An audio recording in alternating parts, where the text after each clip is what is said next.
नमस्कार। Lucent series के इस क्लास में आज दो महत्वपूर्ण टॉपिक यानी कि जैन धर्म और बौद्ध धर्म को पढ़ेंगे। तो बिना समय गंवाए आज की क्लास को शुरू करते हैं। जैन धर्म काफ़ी महत्वपूर्ण टॉपिक है, हर एग्जाम में यहाँ से क्वेश्चन देखने को मिलता है।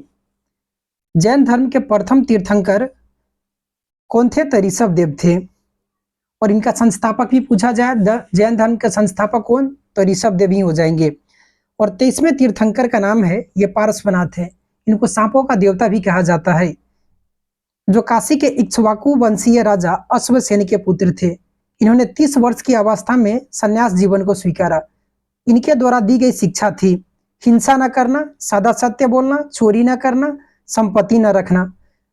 तो कितने शिक्षा दिए थे? इनके द्वारा 4 शिक्षा दी गई थी। तो जैन धर्म के ये कैमे तीर्थंकर थे? तो 23वें तीर्थंकर थे।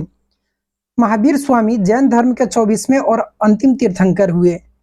मोस्ट इंपोर्टेंट, जैन धर्म के 24वें और अंतिम तीर्थंकर कौन हुए? तो महावीर स्वामी हुए। इनका जन्म 540 बीसी में यानी कि ईसा पूर्व में कुंडग्राम वैशाली में हुआ था। कहाँ? तो ये इंपॉर्टेंट है, इस पर ध्यान लगाइएगा। कुंडग्राम वैशाली में हुआ था। इनके पिता सिद्धार्थ ज्ञात्री कुल के सरदार थे और माता त्रिशला लिच्छवी राजा जो चेटक की बहन थी। तो यहाँ से ये क्वेश्चन पूछा जाता है कि सिद्धार्थ के जो कुल था किस कुल के थे, इनके जो पिता थे किस कुल के थे। तो इसमें एक याद रखिएगा, कोई ऐसा ट्रिक बताइए जिससे महावीर वीर हो जाए। तो ट्रिक याद रखिएगा, यहाँ आ रहा ना ज्ञात्रिक, तो ज्ञात्रिक कुल के ये क्वेश्चन पूछा जाता है। और माता का नाम त्रिशला लिच्छवी राजा, ये किसकी बहन थी? तो चेटक की बहन थी। महावीर की पत्नी का नाम यशोदा और पुत्री का नाम अनुजा प्रियदर्शिनी था। इंपॉर्टेंट है ये भी। एक सेकेंड। महावीर के बचपन का नाम वर्धमान था। इनके बचपन का क्या नाम था? तो वर्धमान था। इन्होंने 30 वर्ष की उम्र में माता पिता की मृत्यु के पश्चात अपने बड़े भाई नंदीवर्धन, इनका बड़े भाई का नाम क्या था? तो नंदीवर्धन से अनुमति लेकर संन्यास जीवन को स्वीकारा था। पार्श्वनाथ के बारे में भी देखे थे कि 30 वर्ष की उम्र में, और महावीर भी है ये 30 वर्ष की उम्र में। किससे ये अनुमति लेकर के संन्यास जीवन को स्वीकारा था? तो अपने जो बड़े भाई है नंदीवर्धन से। 12 वर्षों की कठिन तपस्या के बाद महावीर को जिम्बी के समीप रिजुपालिका नदी के तट पर साल वृक्ष के नीचे तपस्या करते हुए संपूर्ण ज्ञान का बोध हुआ। इसी समय से महावीर जिन यानी कि क्या? तो जिन का जो अर्थ होता है विजेता, अहर्त यानी कि पूज्य, और निग्रंथ यानी कि बंधन रहित या बंधनहीन कहलाए।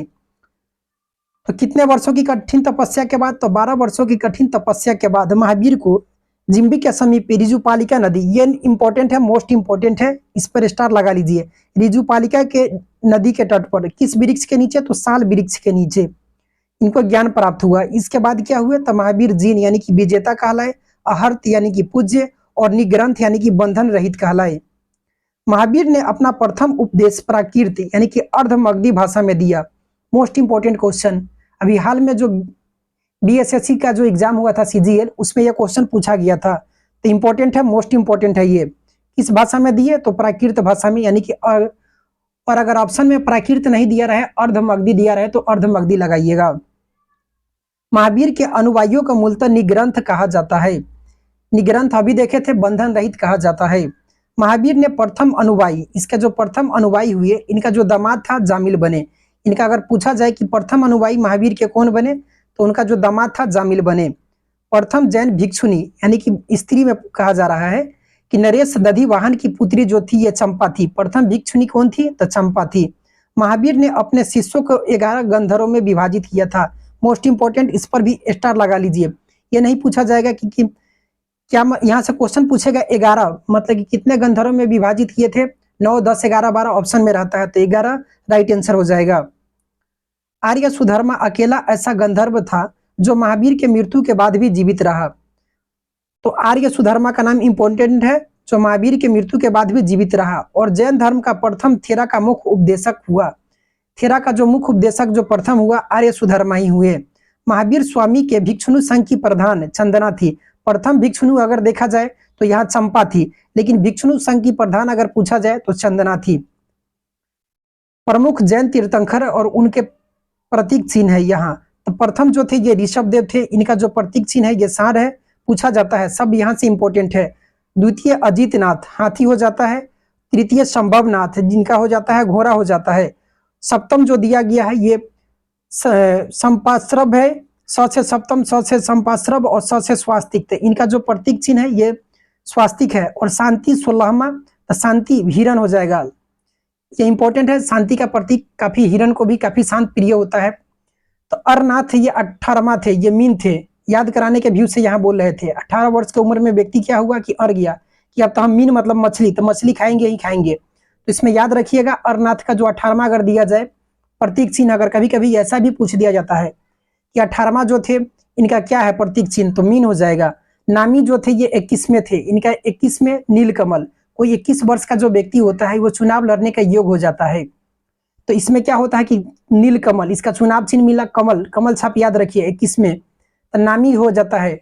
अभी काफी नामी नामी है ना कमल, तो इसमें याद रखिए। अरिष्ट नेमी जो है ये 22 में है, तो इसका जो हो जाता है शंख हो जाता है। यहाँ से 22, 23, 24 अधिकांश बार पूछा गया क्वेश्चन है ये। 22वां जो हो जाता है शंख, और 23 में है जो पार्श्वनाथ जो थे, तो सांपों का देवता बताए थे, इनका सर्प हो जाएगा। 24वां महावीर, तो इनका जो हो जाएगा ये सी हो जाएगा। दो जैन तीर्थंकरों ऋषभदेव और अरिष्टनेमी के नामों का उल्लेख ऋग्वेद में मिलता है। किसका, तो ऋषभदेव और अरिष्टनेमी का जो है नाम का उल्लेख कहाँ देखने को मिलता है, तो ऋग्वेद में मिलता है। अरिष्टनेमी को भगवान कृष्ण का निकट संबंधी माना जाता है। अरिष्टनेमी को भगवान जो कृष्ण है इसका निकट संबंधी माना जाता है। लगभग 300 ईसा पूर्व क्या हुआ ना कि मगध में भीषण अकाल पड़ा, जिसके कारण भद्रबाहु अपने शिष्यों के सहित कर्नाटक चले गए। किंतु कुछ जो अनुयायी थे स्थूलभद्र के साथ क्या हुआ ना कि मगध में ही रुक गए। और वहां से जब भद्रबाहु यहाँ वापस लौटे, मगध जब आए, तो साधुओं से उनका गहरा मतभेद हो गया, जिसके परिणाम स्वरूप जैन जो था मत ये दो भागों में बट गया। किसमें, तो श्वेतांबर और दिगंबर नामक दो संप्रदायों में बट गया। स्थूलभद्र के शिष्य श्वेतांबर, तो स से स्थूल स मतलब श्वेतांबर, स इसमें भी आ रहा है, याद रखिएगा। तो स्थूलभद्र के शिष्य श्वेतांबर कहलाए, यानी कि श्वेत वस्त्र धारण करने वाले। और भद्रबाहु के जो शिष्य थे ये दिगंबर कहलाए, यानी कि ये बिना वस्त्र धारण किए रहते थे। तो भद्रबाहु, दिगंबर, स्थूलभद्र, श्वेतांबर, ये सब मोस्ट इंपॉर्टेंट है। जैन संगीतिया, दो जैन संगीतिया हुआ था। प्रथम जो हुआ 300 बीसी में, यानी कि ईसा पूर्व में कहाँ हुआ, तो पाटलिपुत्र में ही हुआ था। इसका अध्यक्ष कौन किया, तो स्थूलभद्र के द्वारा किया गया। द्वितीय जो हुआ 512 ईस्वी में हुआ, एडी में हुआ था ये। पहला जो हुआ था बीसी में, दूसरा जो हुआ एडी में 512 एडी में। वल्लभी गुजरात में, क्षमा श्रवण इसका अध्यक्ष था। तो दो ही है, यहाँ से बार बार क्वेश्चन पूछा जाता है, इसलिए एक क्वेश्चन यहाँ से निश्चित रहता है, तो इंपॉर्टेंट है, याद रखिएगा। जैन धर्म के त्रिरत्न है, इसका जो त्रिरत्न है तो सम्यक दर्शन, सम्यक ज्ञान और सम्यक आचरण। बौद्ध धर्म का भी है और जैन धर्म का भी है। तो इसमें क्वेश्चन पूछा जाता है कि सम्यक दर्शन, सम्यक ज्ञान और सम्यक आचरण किसका त्रिरत्न है, तो ये जैन धर्म का हो जाता है। इस पर स्टार लगाइएगा, क्योंकि क्वेश्चन यहाँ से आपको ऐसे ही पूछा जाएगा। सम्यक दर्शन, सम्यक ज्ञान और सम्यक आचरण, ये त्रिरत्न किसका है। अधिकांश विद्यार्थी इसमें जैन बौद्ध धर्म लगा करके आ जाते हैं। ये क्वेश्चन बीपीएससी के प्री में भी पूछा जा चुका है। त्रिरत्न के अनुशीलन में 5 महाव्रतों का पालन अनिवार्य है। इसमें जो 5 महाव्रत है इसका त्रिरत्न में, इसमें क्या है ना कि अनिवार्य है इसका पालन करना। त्रिरत्न अभी देखे हैं, सम्यक दर्शन, सम्यक ज्ञान और सम्यक आचरण। इसमें 5 जो महाव्रत है इसका पालन करना अनिवार्य है। अहिंसा यानी कि हिंसा न करना, सत्य वचन यानी कि सदा सत्य बोलना, अस्तेय चोरी न करना, अपरिग्रह संपत्ति को अर्जित न करना, ब्रह्मचर्य यानी कि सदा कुंवारा रहना, ब्रह्मचर्य। जैन धर्म के 4 वरों यानी कि शिक्षा, अन्न, चिकित्सा और आवास के सिद्धांत ने इसे लोकप्रिय बनाने में मदद की। 4 वरों, इसमें कौन हो जाता है, तो शिक्षा है, अन्न है, चिकित्सा है और आवास है, इसे लोकप्रिय बनाने में मदद की। जैन धर्म में ईश्वर की मान्यता नहीं है। जैन धर्म में ईश्वर को नहीं माना गया है, लेकिन आत्मा की मान्यता है। इस पर स्टार है, कथन और कारण में यह क्वेश्चन पूछा जाता है। जैन धर्म में ईश्वर की मान्यता नहीं है, लेकिन आत्मा की मान्यता है। महावीर पुनर्जन्म और कर्मवाद में विश्वास करते थे। महावीर जो थे ये कर्मवाद और पुनर्जन्म में विश्वास करते थे। जैन धर्म के सप्तभंगी ज्ञान के अन्य नाम जो है ये स्यादवाद और अनेकांतवाद है। सप्तभंगी जो ज्ञान है जैन धर्म का, इसका जो अन्य नाम स्यादवाद और अनेकांतवाद है। जैन धर्म ने अपने आध्यात्मिक विचारों को सांख्य दर्शन से ग्रहण किया। सांख्य दर्शन के प्रतिपादक कौन थे, तो कपिल मुनि। कल के वीडियो में 1-2 दिन पहले इसको पढ़ा चुके हैं। तो जैन धर्म अपना जो आध्यात्मिक जो विचार है कहाँ से ग्रहण किया, तो सांख्य दर्शन से ग्रहण किया। जैन धर्म मानने वाले कुछ राजा थे, यहाँ से भी इंपॉर्टेंट है, यहाँ से भी क्वेश्चन पूछा जाता है कि जैन धर्म मानने वाले जो कुछ राजा थे, उद्दीन थे, वध राजा थे चंद्रगुप्त मौर्य है, कलिंग राज नरेश खारवेल है, राष्ट्रकूट राजा अमोघ वर्ष है, चंदेल शासक, ये सब क्या है, तो ये सब जैन धर्म को मानते थे। मैसूर के गंग वंश के मंत्री चामुंडे के प्रोत्साहन से कर्नाटक के श्रवण बेलगोला में 10वीं शताब्दी के मध्य विशाल बाहुबली की मूर्ति, विशाल जो बाहुबली की मूर्ति है, ये किसके द्वारा बनवाया गया था, तो गंग वंश के द्वारा। यहाँ ये इंपॉर्टेंट है, इसका जो मंत्री था चामुंड के प्रोत्साहन से, तो बाहुबली की मूर्ति जिसे गुमतेश्वर की मूर्ति का निर्माण किया गया, इसे गुमतेश्वर की मूर्ति भी कहा जाता है। गुमतेश्वर की मूर्ति का जो प्रतिमा है ये कायोत्सर्ग मुद्रा में है, तो ये इंपॉर्टेंट है, पूछ दिया जाएगा। तो गुमतेश्वर की जो मूर्ति है इसको गूगल पर सर्च करके देख लीजिएगा, कायोत्सर्ग मुद्रा में है। महावीर तपस्या की इस मुद्रा में वे अपने चारों ओर के जो वातावरण है उसे क्या है कि ये अनभिज्ञ है। उनके पैरों में सांप लपेटे हुए हैं तथा चींटियों ने मिट्टी के घरौंदा बना लिया है, चींटी के द्वारा मिट्टी का घरौंदा बना लिया है। यह मूर्ति 18 मीटर ऊंची है, इंपॉर्टेंट नहीं है, इसका लेंथ नहीं पूछा जाएगा, लेकिन याद रखिए 18 मीटर ऊंची है एवं एक ही चट्टान को काट करके बनाया गया है, यानी कि एकाश्म चट्टान जो एक ही चट्टान हो इसको काट करके बनाया गया है। खजुराहो में जैन मंदिरों का निर्माण, खजुराहो का जो जैन मंदिर है इंपॉर्टेंट है, बीएसएससी सीजीएल में क्वेश्चन पूछा गया था। तो खजुराहो के जैन मंदिरों का निर्माण किसके द्वारा, तो चंदेल शासक, ये इंपॉर्टेंट है, इस पर यहाँ स्टार लगाइएगा, किसके द्वारा, तो चंदेल शासकों के द्वारा किया गया। मौर्योत्तर युग में मथुरा जैन धर्म का प्रसिद्ध केंद्र था, कौन सा, तो जैन धर्म का, यानी कि मौर्य उत्तर, मौर्य के बाद में जो हुआ इसमें मथुरा जो है जैन धर्म का प्रसिद्ध केंद्र था। मथुरा कला का संबंध किससे है, तो जैन धर्म से है, मोस्ट इंपॉर्टेंट। मथुरा कला का संबंध अगर पूछा जाए किस धर्म से है, तो जैन धर्म से है। जैन तीर्थंकरों की जो जीवनी है किससे मिलता है, तो कल्प सूत्र में मिलता है। इसका रचयिता कौन, तो भद्रबाहु के द्वारा। 72 वर्ष की आयु में महावीर की मृत्यु यानी कि निर्वाण 468 ईसा पूर्व में बिहार राज्य के पावापुरी कहाँ हो गया, तो राजगीर में हो गया। इंपॉर्टेंट, मोस्ट इंपॉर्टेंट, इसमें कहा, तो पावापुरी में हो गया 72 वर्ष की आयु में 468 ईसा पूर्व, ये याद रखिएगा। मल्ल राजा श्रीपाल के राजप्रसाद में महावीर स्वामी को निर्माण प्राप्त हुआ। जो मल्ल राजा थे इसका जो प्रसाद ग्रहण करने के बाद क्या हुआ कि इनको निर्माण प्राप्त हुआ। तो जैन धर्म लुसेंट में इतना ही दिया गया हुआ है, तो ये पूरा कंप्लीट हुआ। आगे जो है ये बौद्ध धर्म है। तो बौद्ध धर्म के संस्थापक गौतम बुद्ध थे, इन्हें एशिया का ज्योतिपुंज, लाइट ऑफ एशिया कहा जाता है। तो एक क्वेश्चन तो यहाँ से पूछ दिया जाता है कि लाइट ऑफ एशिया किसे कहा जाता है, तो गौतम बुद्ध को कहा जाता है। बौद्ध धर्म के संस्थापक कौन, तो गौतम बुद्ध। अगर पूछा जाए जैन धर्म के संस्थापक कौन, तो ऋषभ देव। गौतम बुद्ध का जन्म जो था 563 ईसा पूर्व में कपिल वस्तु के लुम्बिनी नामक स्थान पर हुआ, ये नेपाल में पड़ता है। तो कपिल वस्तु के लुम्बिनी नामक स्थान पर हुआ था। इनके पिता जो सुदर्धन शाक्यगण के मुखिया थे, इनके पिता का नाम क्या था, तो सुदर्धन शाक्यगण के मुखिया थे। यहाँ कुछ दिया गया है बॉक्स में, इसको देख लीजिए। जैन धर्म से संबंधित बुद्ध के जो प्रतीक है, तो यहाँ जो घटना है, तो जन्म का इनका जो प्रतीक चिन्ह है कमल और सार माना जाता है। गिरि त्याग के जो प्रतीक है इसको घोड़ा माना जाता है। ज्ञान का बोधि वृक्ष पीपल जो हो जाता है। प्रथम उपदेश को चक्र दिया है, यानी कि धर्म चक्र प्रवर्तन कहा जाता है। निर्वाण जो होता है ये पद चिन्ह हो जाता है, और मृत्यु को स्तूप इसका प्रतीक है। इनकी माता महादेवी की मृत्यु इनके जन्म के 7वें दिन में ही हो गया था, यानी कि बुद्ध के जन्म के 7 दिन के बाद इनका जो माता था महादेवी, माया देवी, इनका मृत्यु हो गया। इनका लालन पालन सौतेली माँ प्रजापति गौतमी ने किया था। मोस्ट इंपोर्टेंट यहाँ पूछा जाता है इनका लालन पालन कौन किया, तो जो सौतेली माँ प्रजापति गौतमी के द्वारा किया गया। इनके बचपन का नाम क्या था, तो सिद्धार्थ था। मोस्ट इंपोर्टेंट क्वेश्चन है। गौतम बुद्ध का विवाह 16 वर्ष की अवस्था में यशोधरा के साथ हुआ। इनका जो विवाह कब हुआ, तो 16 वर्ष की उम्र में पत्नी का नाम यशोधरा के साथ हुआ। पुत्र का नाम पूछा जाए तो राहुल था। सिद्धार्थ जब कपिल वस्तु की सैर पर निकले तो उन्होंने निम्न 4 दृश्यों को देखा। तो बूढ़ा व्यक्ति, एक बीमार व्यक्ति, शव और एक सन्यासी को देखा। इसके बाद इनका मन काफी विचलित हो उठा और सन्यासी बनने को ठान लिए। सांसारिक समस्या से व्यथित होकर के सिद्धार्थ ने 29 वर्ष की अवस्था में गिरि त्याग किया। महावीर 30 वर्ष, पार्श्वनाथ 30 वर्ष, और ये जो महावीर है ये बुद्ध जो है ये 29 वर्ष, जिसे बौद्ध धर्म में महाभिनिष्कर्मण कहा गया। तो गिरि त्याग की घटना को बौद्ध धर्म में क्या कहा गया, तो महाभिनिष्कर्मण कहा गया। मोस्ट इंपोर्टेंट है, ये सब याद रखिएगा। गिरि त्याग करने के बाद जो बुद्ध है, यानी कि सिद्धार्थ बुद्ध ने वैशाली के अलार कलाम से सांख्य दर्शन की शिक्षा ग्रहण की। सांख्य दर्शन अभी देखे हैं ना, कपिल मुनि इसका प्रतिपादक। तो सांख्य दर्शन से शिक्षा प्रथम जो इनका गुरु हुए कौन हुए, तो अलार कलाम ही इनका प्रथम गुरु हुए, जिसे शून्य क्या ज्ञान प्राप्त किए। इन्होंने किससे, तो शून्य क्या ज्ञान प्राप्त किए। सूर्य कुमार यादव भी आजकल इसी पर ध्यान दे रहा है।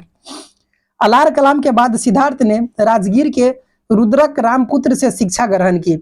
अलार कलाम के बाद जो सिद्धार्थ ने कहा, तो राजगीर के रुद्रक रामपुत्र से शिक्षा ग्रहण किया। इन्होंने क्या शिक्षा लिया, तो योग का शिक्षा यहाँ से लिए। किससे, तो रुद्रक रामपुत्र से योग का शिक्षा लिए। और सांख्य दर्शन की शिक्षा अलार कलाम से, जो उनका प्रथम गुरु हुए। उरुवेला में सिद्धार्थ को 5 साधक मिले। कितना, तो उरुवेला में इनको 5 साधक मिले, जिसमें से कौंडिन्य, वप्पा, भादिया, महानामा और सागी नामक 5 साधक मिले। ये इंपॉर्टेंट नहीं है, इसको स्किप भी कर सकते हैं। लेकिन अगर पूछा जाएगा कि 5 साधु मिले, कहाँ मिले, तो उरुवेला में मिले। क्वेश्चन अगर पूछेगा तो इसका नाम नहीं पूछेगा। बिना अन्न जल ग्रहण किए 6 वर्ष की कठिन तपस्या के बाद 35 वर्ष की आयु में वैशाख पूर्णिमा की रात निरंजना यानी कि फल्गु नदी के किनारे पीपल वृक्ष के नीचे सिद्धार्थ को क्या हुआ, तो ज्ञान की प्राप्ति हुआ। तो 6 वर्ष की कठिन तपस्या के बाद। लेकिन कहीं कहीं इसको मतलब कि एनसीईआरटी और सब जो किताब लिखा गया है उसमें 49 दिन दिया गया हुआ है। कठिन तपस्या के बाद 35 वर्ष की आयु में वैशाख पूर्णिमा की रात निरंजना यानी कि फल्गु नदी के किनारे पीपल वृक्ष के नीचे इनको ज्ञान प्राप्त हुआ। ज्ञान प्राप्ति के बाद सिद्धार्थ बुद्ध के नाम से जाने गए। इसके बाद क्या हुआ ना कि ये बुद्ध के नाम से जाने गए। वह स्थान क्या कहलाया, तो बोध गया कहलाया। बुद्ध ने अपना प्रथम उपदेश सारनाथ, जिसे ऋषि पटनम भी कहा जाता है, में दिया।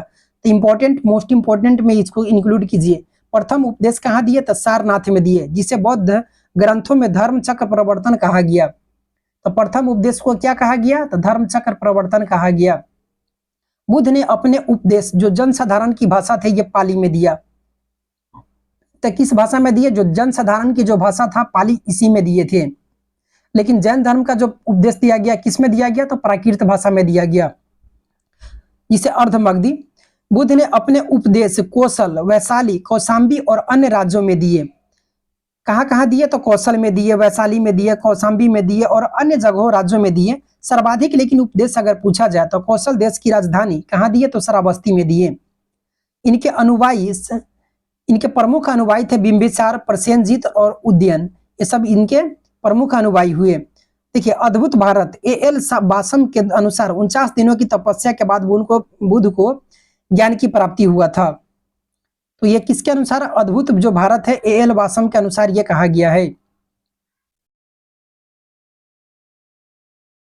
एक सेकेंड।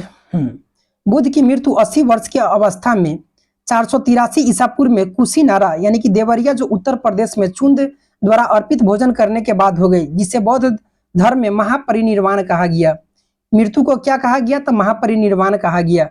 कब हुआ, तो 80 वर्ष की अवस्था में 483 बीसी में कुशीनारा यानी कि देवरिया उत्तर प्रदेश में हुआ। मल्लों ने अत्यंत सम्मान पूर्वक बुद्ध का अंत्येष्टि संस्कार किया। एक अनुश्रुति के अनुसार मृत्यु के बाद बुद्ध के शरीर के अवशेषों को 8 भागों में बांटकर उन 8 स्तूपों का निर्माण किया गया। उन पर क्या हुआ ना कि 8 स्तूपों का निर्माण किया गया, जो अलग अलग देखने को मिलता है। तो कितने भागों में, 8 भागों में। ये महत्वपूर्ण है। बुद्ध के जन्म और मृत्यु की तिथि की यानी कि जन्म और जो इनका मृत्यु का जो तिथि है, यह चीनी परंपरा के कैंटोन अभिलेख के आधार पर निश्चित किया गया है। किसके आधार पर, तो चीनी परंपरा का जो कैंटोन अभिलेख है इसके आधार पर यह निश्चित किया गया है। बौद्ध धर्म के बारे में हमें विशद ज्ञान यानी कि विस्तृत ज्ञान हमें त्रिपिटक, जो त्रिपिटक इसका जो होता है विनय पिटक, सूत पिटक और अभिधम पिटक होता है, से प्राप्त होता है। तीनों पिटकों की जो भाषा है ये पाली ही है। तीनों पिटकों की भाषा क्या है, तो पाली है। थेरवाद मत की भाषा पाली त्रिपिटक सबसे पुराना है। जो थेरवाद जो है ये मत की पाली त्रिपिटक सबसे क्या है कि यह पुराना है। सूत पिटक में बुद्ध के धार्मिक उपदेशों का, तो सूत पिटक में धार्मिक उपदेशों का संवाद के रूप में सम्मिलित किया गया है। मोस्ट इंपॉर्टेंट है, ये सब याद रखिएगा। सूत पिटक में धार्मिक सिद्धांतों के संवाद के रूप में संकलित किया गया है। विनय पिटक में संघ के भिक्षु और भिक्षुणियों के लिए बनाए गए जो नियम है, विनय में क्या होता है, नियम है, ठीक है, नियम का संग्रह है। और इसमें संघ के अनुशासन के तोड़ने पर किए जाने वाले प्रायश्चितों की सूची भी दी गई है। किसमें, तो विनय पिटक में। अभिधम पिटक में सूत पिटक में वर्णित सिद्धांतों को सुव्यवस्थित अनुशीलन के लिए आवश्यक सूचियों का सारांश तथा प्रश्नोत्तरी का जो समावेश है ये किसमें हमें देखने को मिलता है? तो अभिधम पिटक में। नियम और जो सिद्धांत है धार्मिक सिद्धांत सूत पिटक में, और जो नियम है ये जो किसमें है? ये भिक्षुओं और भिक्षुणियों के लिए सब जो नियम बनाया गया है ये विनय पिटक में है। और अभिधम पिटक में जो है इसमें कह रहा है कि सूत पिटक में जो वर्णित सिद्धांत है उसका सुव्यवस्थित अनुशीलन के लिए जो आवश्यक सूचिया का जो सारांश मिलता है तथा प्रश्नोत्तरी यह अभिधम पिटक में है। पाली त्रिपिटकों की पहली शताब्दी ईसा पूर्व में श्रीलंका के शासक यानी कि त्रिपिटक, पाली जो त्रिपिटकों है यानी कि सूत पिटक, विनय पिटक, अभिधम पिटक, इसका जो है पहली शताब्दी ईसा पूर्व में, पहली शताब्दी ईसा पूर्व, इस पर ध्यान दीजिएगा, पहली शताब्दी ईस्वी नहीं है, ईसा पूर्व है। श्रीलंका के शासक वत्सगामिनी की देख रेख में पहली बार इसको क्या किया गया था? तो लिपिबद्ध किया गया था। किसके द्वारा? तो श्रीलंका के शासक वत्सगामिनी की देखरेख में। सूत पिटक के 5 निकाय हैं। सूत पिटक के कितने निकाय हैं? तो 5 निकाय हैं। दीर्घ निकाय, मध्यम निकाय, संयुक्त निकाय, अगुत्तर निकाय और खुद्दक निकाय। अगुत्तर निकाय के बारे में बताए हुए थे कि 16 महाजनपदों का जो उल्लेख है ये इसमें देखने को मिलता है। बुद्ध के पूर्व जन्मों के से जुड़ी जो जातक कथाएं हैं यानी कि पूर्व जन्म का जो है इनका जो इसमें दिया गया है ये जातक में दिया गया। जातक कथा खुद्दक निकाय की 15 अध्यायों में पुस्तकों में एक है। जो खुद्दक निकाय अभी देखे हैं ना उसी में 15 पुस्तकों में से एक है। खुद्दक निकाय में धम्म पद यानी कि नैतिक उपदेशों का पदात्मक संकलन, थेर गाथा, थेर गाथा एक थेरी गाथा होता है। तो थेर गाथा जो होता है बौद्ध भिक्षुओं का गीत को थेर गाथा कहा जाता है, और थेरी गाथा में हो जाता है ये बौद्ध भिक्षुणियों का गीत है। तो ये कह रहा है, एक बार और देखिए इसे, खुद्दक निकाय में धम्म पद यानी कि नैतिक उपदेशों का जो होता है संकलन थेर गाथा और थेरी गाथा है। किसमें? तो यह खुद्दक निकाय में है। बौद्ध धर्म मूलतः अनिश्वरवादी है यानी कि ईश्वर को इसमें नहीं माना गया है और आत्मा की भी परिकल्पना नहीं है। यानी कि बौद्ध धर्म जो है ये आत्मा को भी नहीं, अनिश्वरवादी यानी कि ईश्वर को इसमें विश्वास नहीं है और आत्मा को भी नहीं मानता है। जैन धर्म में क्या था कि अनिश्वरवादी वो भी था लेकिन आत्मा को जैन धर्म में मान्यता दिया गया है, लेकिन बौद्ध धर्म में आत्मा को भी नहीं माना गया है। इसमें पुनर्जन्म की मान्यता है जो कि जैन धर्म में भी है। तृष्णा को छीन हो जाने की अवस्था को ही बुद्ध ने निर्वाण कहा, यानी कि जो तृष्णा है उसको छीन हो जाने की जो अवस्था है उसी को बुद्ध ने क्या कहा? तो निर्वाण कहा। महापरिनिर्वाण मृत्यु होता है। निर्वाण ये जो होता है यानी कि अपने आप में सारा सुख दुख जो होता है, सांसारिक मोह माया को त्याग देना, यही निर्वाण होता है। विश्व दुखों से भरा है का सिद्धांत बुद्ध ने उपनिषद से लिया। विश्व जो है यह दुखों से भरा है का सिद्धांत बुद्ध ने कहां से लिया? तो उपनिषद से लिया। बुद्ध के अनुयायी 2 भागों में विभाजित थे, एक भिक्षुक और दूसरा का जो है ये उपासक है। तो भिक्षुक जो है बौद्ध धर्म के प्रचार के लिए जिन्होंने संन्यास ग्रहण किया उन्हें भिक्षुक कहा गया। जो भिक्षुक थे ये इसके प्रचार प्रसार के लिए संन्यास ग्रहण किए, और उपासक जो थे ये गृहस्थ जीवन व्यतीत करते हुए बौद्ध धर्म अपनाने वालों को उपासक कहा गया। बौद्ध धर्म में सम्मिलित होने के लिए जो न्यूनतम आयु थी ये 15 वर्ष थी। इंपॉर्टेंट है, पूछ दिया जाता है ये क्वेश्चन कि न्यूनतम आयु इसमें शामिल होने के लिए कितना था? तो 15 वर्ष थी। बौद्ध संघ के परिविष्टि होने की उपसंपदा कहा गया। इसमें जो शामिल होने को क्या कहा गया? तो उपसंपदा कहा गया। बौद्ध धर्म के त्रिरत्न है बुद्ध, धम्म और असंघ। ये बौद्ध धर्म का है, लेकिन सम्यक दर्शन, सम्यक ज्ञान, सम्यक आचरण, ये सब ये जो देखे थे ये किसका था? तो ये जो था ये जैन का था। बौद्ध सभाएं जो है ये प्रथम जो हुआ था 4 बौद्ध सभाएं हुआ था। तो इसमें रा वै पाकू, याद रखिएगा, रा वै पाकू, रा वै पाकू, ठीक है। तो पहला राजगिरी में, दूसरा वैशाली में, तीसरा पाटलिपुत्र, चौथा कुंडलवन कश्मीर में। तो प्रथम का तिथि जो है 483 ईसा पूर्व में हुआ था, और 100 इसके मतलब कि 383 ईसा पूर्व सेकेंड हो गया, और थर्ड जो है 250 ईसा पूर्व, और फोर्थ जो है 98 ईस्वी में हुआ था। तो प्रथम का अध्यक्ष जो थे महाकश्यप, सेकेंड का सब्बाकामी, थर्ड का मोगलीपुत्र तीस, और चतुर्थ का वसुमित्र या अश्वघोष। और किसके शासनकाल में प्रथम हुआ था बौद्ध संगीति? तो अजात शत्रु, अकाक, याद रखिएगा, अकाक, ठीक है। तो अजात शत्रु, कला अशोक, अशोक और कनिष्क, ये क्रम है प्रथम, द्वितीय, तृतीय और चतुर्थ का। चतुर्थ बौद्ध संगीति के बाद बौद्ध धर्म 2 भागों यानी कि हीनयान और महायान में विभाजित हो गया। जैन धर्म का पूछा जाए तो प्रथम में ही हो गया था, लेकिन बौद्ध धर्म यह चतुर्थ में हुआ था। बौद्ध धर्म के महायान संप्रदाय का आदर्श क्या है? तो बोधिसत्व है। बोधिसत्व दूसरों के कल्याण को प्राथमिकता देते हुए अपने निर्वाण में क्या करता है कि यह विलंब करता है। तो बौद्ध धर्म का महायान संप्रदाय का जो आदर्श है ये क्या है? तो महायान और एक हीनयान था, देखे है ना। तो महायान जो संप्रदाय है इसका आदर्श बोधिसत्व है। ये क्या होता है कि दूसरों का कल्याण को प्राथमिकता देते हुए अपने निर्माण में यह विलंब करता है। हीनयान का आदर्श अहर्त पद से को प्राप्त करना है। जो व्यक्ति अपनी साधना से निर्वाण की प्राप्ति करते हैं उन्हें ही अहर्त कहा जाता है। यह हीनयान का है।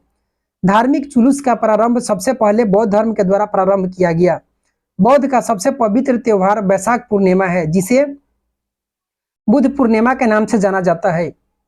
इसका महत्व इसलिए है कि बुद्ध पूर्णिमा के दिन ही बुद्ध को जन्म हुआ था, ज्ञान हुआ की प्राप्ति हुआ था। महापरिनिर्वाण यानी कि मृत्यु, ये सब बुद्ध पूर्णिमा के दिन ही हुआ था। बुद्ध ने सांसारिक दुखों के संबंध में 4 आर्य सत्यों का उपदेश दिए थे। 4 आर्य सत्य का उपदेश किसके द्वारा? तो बुद्ध के द्वारा। दुख, दुख समुदाय, दुख निरोध और दुख निरोधगामिनी प्रतिपदा किसके द्वारा दिया गया उपदेश? तो बुद्ध के द्वारा। इन संसारिक दुखों से मुक्ति हेतु बुद्ध ने अष्टांगिक मार्ग की बात कही। किसका? यानी कि इनसे मुक्ति के लिए अष्टांगिक मार्ग की बात बुद्ध के द्वारा कही।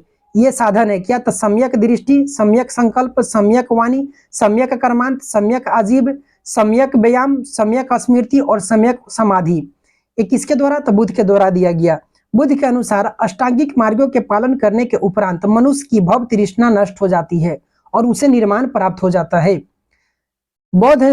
निर्वाण बौद्ध धर्म का परम लक्ष्य है। निर्वाण जो है बौद्ध धर्म का परम लक्ष्य है, जिसका अर्थ होता है दीपक का बुझ जाना, अर्थात जीवन मरण चक्र से मुक्त हो जाना। बुद्ध ने निर्वाण प्राप्ति को सरल बनाने के लिए निम्न 10 शीलों पर बल दिया। कितने शील पर बल दिए? तो 10 शीलों पर बल दिए। अहिंसा, सत्य, अस्तेय यानी कि चोरी न करना, अपरिग्रह किसी प्रकार का संपत्ति न रखना, मद्य सेवन न करना, असमय भोजन न करना, सुखप्रद बिस्तर पर नहीं सोना, धन संचय न करना, स्त्रियों से दूर रहना और नृत्य ज्ञान आदि से दूर रहना। ये कितना शील है? तो 10 शील है जो बुद्ध के द्वारा दिया गया। गृहस्थों के लिए केवल 5, मतलब कि गृहस्थों के लिए जो है ये 5 शील तथा भिक्षुओं के लिए 10 शील मानना अनिवार्य था। जो गृहस्थ है उनके लिए केवल 5 था, लेकिन भिक्षुओं के लिए 10 को मानना अनिवार्य था। बुद्ध ने मध्यम मार्ग यानी मध्यमा प्रतिपद का उपदेश दिया। अनिश्वरवाद के संबंध में बौद्ध धर्म और जैन धर्म में क्या है कि समानता है। अनिश्वरवाद यानी कि ईश्वर को नहीं मानता है। देखे थे कि बौद्ध और जैन दोनों में क्या है? समानता है। जातक कथाएं प्रदर्शित करती है कि बोधिसत्व का अवतार मनुष्य के रूप में भी हो सकता है और पशुओं के रूप में भी हो सकता है। ऐसा हमें किस में देखने को मिलता है? तो जातक कथाएं में यह प्रदर्शित करता है।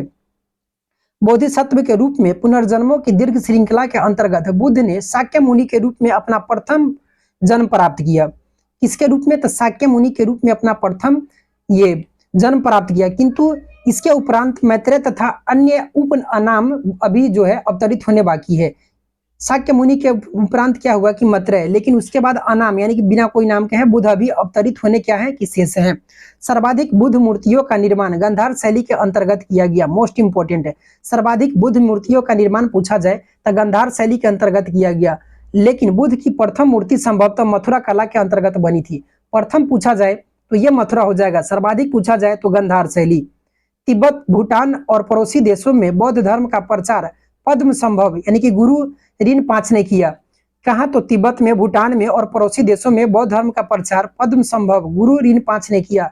इनका संबंध बौद्ध धर्म के वज्रयान शाखा से था। किसके से था? तो वज्रयान शाखा से था। इनकी 123 फीट ऊंची मूर्ति हिमाचल प्रदेश रेवाल सर झील में है। कहाँ है? तो रेवाल यानी कि हिमाचल प्रदेश को रेवाल सर झील में है। कितना? तो 123 फीट ऊंची मूर्ति। भारत में उपासना की जाने वाली प्रथम मूर्ति संभवतः बुद्ध की ही थी। पूछा जाता है, यह क्वेश्चन इंपॉर्टेंट है। तो भारत में उपासना की जाने वाली प्रथम जो मूर्ति है संभवतः बुद्ध की थी। भारत के महत्वपूर्ण बौद्ध मठ, तो यहाँ से इंपॉर्टेंट है, याद रखिएगा। पूछा जाएगा क्वेश्चन, ताबो मठ कहाँ है? ये बौद्ध मठ है ये सब। तो ताबो मठ जो है ये ताबो गांव स्फीति घाटी हिमाचल प्रदेश में पड़ता है। नाम ग्याल तो धर्मशाला में है, ये तो हिमाचल प्रदेश में है। नाम ग्याल धर्मशाला, जो धर्म का काम करेगा उसका नाम लिया जाएगा। तो नाम तो धर्मशाला हिमाचल प्रदेश है। हेमिस ये काफी ठंडा, ये लद्दाख में है तो जम्मू कश्मीर। ठीक से ये भी लद्दाख में है तो जम्मू कश्मीर। सासुर ये लाहौल स्फीति जो पड़ता है हिमाचल प्रदेश में है, सासुर मठ है। मिड्रालिंग मठ पूछा जाए तो ये देहरादून में हो जाएगा, उत्तराखंड में। रूमटेक मठ गंगटोक सिक्किम में हो जाता है। तवांग मठ अरुणाचल प्रदेश में है। और नाम ड्रोलिंग मठ जो है ये मैसूर में है। नाम ऐसा दो कि कोई व्यक्ति जो है ये मशहूर हो जाए, यानी कि मैसूर। नाम डार्लिंग मठ ये जो है कर्नाटक में है। बोधिमंडा मठ ये बोध गया बिहार में है। तो आज यहाँ तक रहने दे रहे हैं। जैन धर्म और बौद्ध धर्म दोनों एक ही वीडियो में कंप्लीट हो गया। तो लुसेंट का जो भी है सारा का कवर कर दिया जाएगा, लेकिन आप लोग खुद से भी इसको रिवीजन करते रहिएगा। एक बार देखने के बाद इसको खुद से पढ़ लीजिएगा, लंबे समय तक याद रहेगा। तो मिलते हैं अगले वीडियो में। धन्यवाद।